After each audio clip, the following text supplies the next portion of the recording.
बाबा गुरु नानक और बैसाखी मेले की तकरीबात के हवाले से पाकिस्तान में आए हुए सिख यात्रियों ने गुरुद्वारा सच्चा सौदा फारूकाबाद का दौरा किया। इंतजामिया का कहना है कि हुकूमत पाकिस्तान की हिदायत पर सिख यात्रियों के अमला की हिफाजत हुकूमत की अव्वलीन तरजीह है। सिख यात्रियों की सहूलत के लिए मेडिकल कैंप, ठंडा पानी और धूप से बचाव के लिए टेंट भी लगाए गए हैं।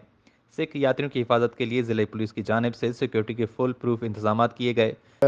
हम हर साल आते हैं मगर इस दफ़ा थोड़ा इंतजाम पहले से बेहतर लग रहे हैं और हमें बहुत दिली खुशी होती है कि हर साल कहीं ना कहीं जाएं मगर बाबा गुरु नानक के दर पे ज़रूर आएं।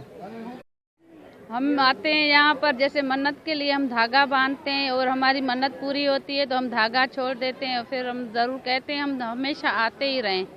और मेरा तो यही होता है, मैं इसीलिए बांधती हूँ तो मन्नत पूरी हो जाती है। कहते हैं कहीं और जाए ना आ जाए लेकिन बाबा जी के दर पे ज़रूर आए और हर साल सच्चा सौदा यहाँ पे मतलब हर साल आके हमें बहुत सुकून मिलता है और लोग यहाँ बहुत मन्नतें लेकर आते हैं, वो पूरी हो जाती हैं हर साल। यात्रा के लिए आए हुए सिखों ने कहा कि हम पाकिस्तान हुकूमत और अवाम की मोहब्बतों के मकरूज हैं, जिन्होंने हमें बेपनाह प्यार और अपनायत दी है। हमें ऐसा महसूस हो रहा है कि हम अपने देश में हैं। वश न्यूज़, फारूकाबाद।